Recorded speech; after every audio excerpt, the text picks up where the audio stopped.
Sunday, September 4th, 2022, the 23rd Sunday of Ordinary Time.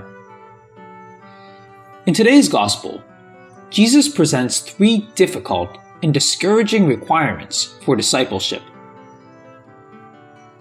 1. Hate your father and mother. 2. Renounce all your possessions.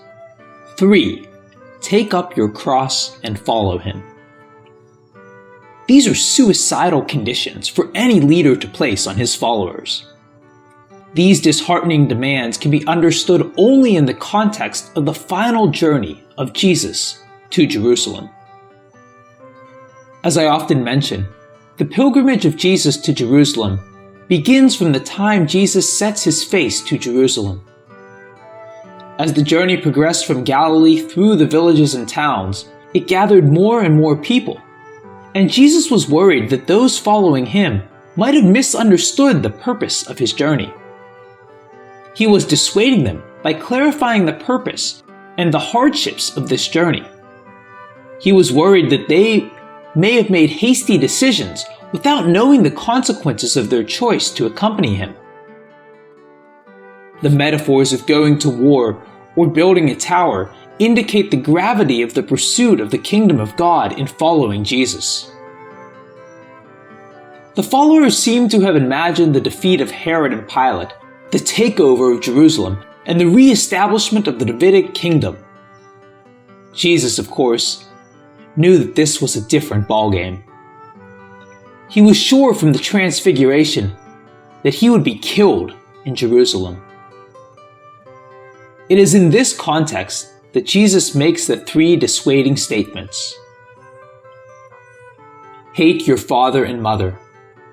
This journey is quite dangerous. Jesus knew he would not survive, but who else would lose their lives? Did he know about it? We're not sure, but he was definitely worried about it.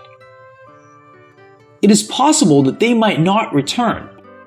When he was being arrested in the Garden of Gethsemane, Jesus was making sure that no one else would be arrested, and he told them to let his companions go, since it was him for whom they were looking. He was worried about his followers' safety. The usage of the term cross might have been very ominous to the listeners. It had only one meaning. The cross was carried by those sentenced for crucifixion. As mentioned earlier, Jesus was worried that together with him, many others might get crucified. He was not talking about some metaphorical cross.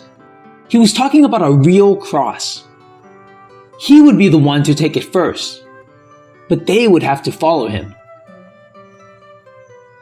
Metaphorizing the cross as burdens of life takes away the sense of the impending peril that Jesus was predicting for all of them. John would write in his Gospel that many followers left his company on the way.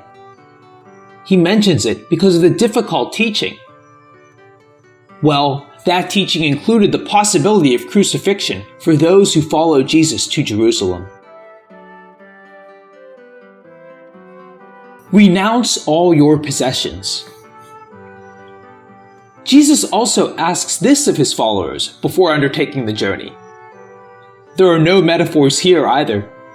He was talking about renouncing their possessions for real, not about things that a person considers precious, but real land and real property, because they were embarking on a journey and he was not sure if they would ever return.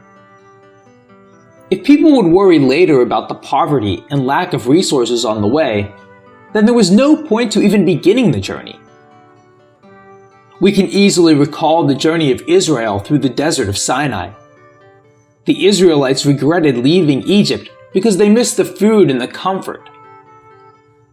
Jesus was reminding his followers to renounce possessions, legally to write off their possessions to those staying behind. In other places, particularly in Luke, there is little reference to renunciation. It is always about sharing. Here, the renunciation is not for sharing, but for leaving the properties behind because they might not be able to return to claim them. This is not because of love or compassion for the poor. It is just the renunciation of the riches themselves, possible only to those who have found worth, have found riches in pursuing the kingdom of God. Understanding the journey in a real sense requires us to put aside its present metaphorical meanings. The journey could well be taken metaphorically for our spiritual, personal faith journey, or that of our societies. Societies of our times have evolved significantly in their lifestyles in comparison to the time of Jesus. Children who live with elderly parents are becoming fewer, especially in the context of large migrations happening between the hemispheres. The elderly often have someone else other than their children to care for them by the end of their lives.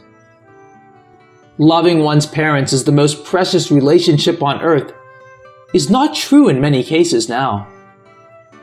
I hate to say this, but this is our present reality.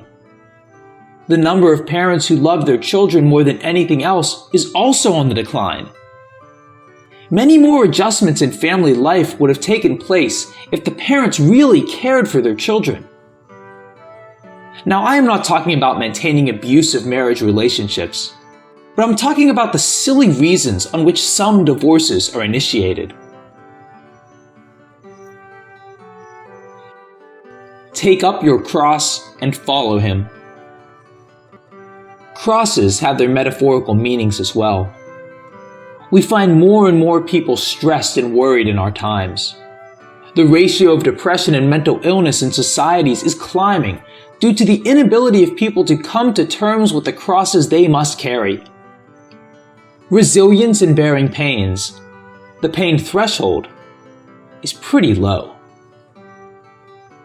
There is a need to learn to embrace the sacrifices we have to make in order to live a purposeful life. The invitation of Jesus is to live for a sublime purpose. If only we have clarity on the purpose of life, will we be willing to sacrifice our precious relationships, our precious possessions, and embrace our crosses? The one who is not convinced of a sublime, a greater purpose, or who lives without a purpose, will not be able to take on a present inconvenience for a future advantage.